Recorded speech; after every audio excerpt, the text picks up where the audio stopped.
অভিনেত্রী, নির্মাতা ও গায়িকা মেহের আফরোজ শাওনের মা বেগম তহুরা আলী ইন্তেকাল করেছেন। 23 অক্টোবর বৃহস্পতিবার ভোরে রাজধানীর ইউনাইটেড হাসপাতালে তিনি শেষ নিঃশ্বাস ত্যাগ করেন। মৃত্যুকালে তার বয়স হয়েছিল 72 বছর।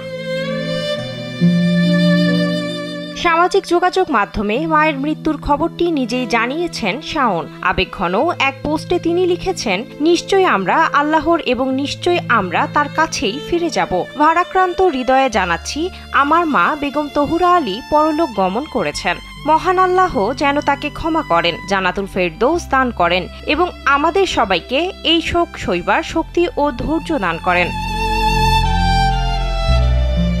শাওনের পোস্টে আরও জানানো হয়, স্যান্ডেলিনা সো রূপচর্চায় আভিজাত্য। তার মায়ের প্রথম জানাজা অনুষ্ঠিত হবে আসর নামাজের পর গুলশান আজাদ মসজিদে এবং দ্বিতীয় জানাজা অনুষ্ঠিত হবে মাগরিব নামাজের পর তেজগাঁও রাহিম মেটাল সেন্ট্রাল মসজিদে। তিনি সবার প্রতি অনুরোধ জানিয়েছেন যেন সবাই তার মায়ের রুহের মাগফিরাতের জন্য দোয়া করেন। বেগম তহুরা আলীর জন্ম ফেনীতে। তিনি চট্টগ্রাম বিশ্ববিদ্যালয় থেকে রসায়নে স্নাতক এবং স্নাতকোত্তর সম্পন্ন করেন। পরবর্তীতে হাবিবুল্লাহ বাহার কলেজে শিক্ষকতা করেন।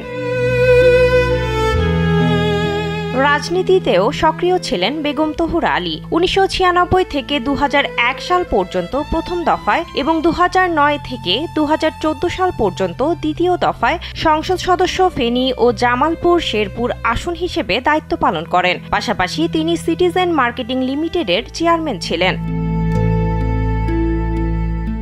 বিনোদন ডেস্ক, কালবেলা।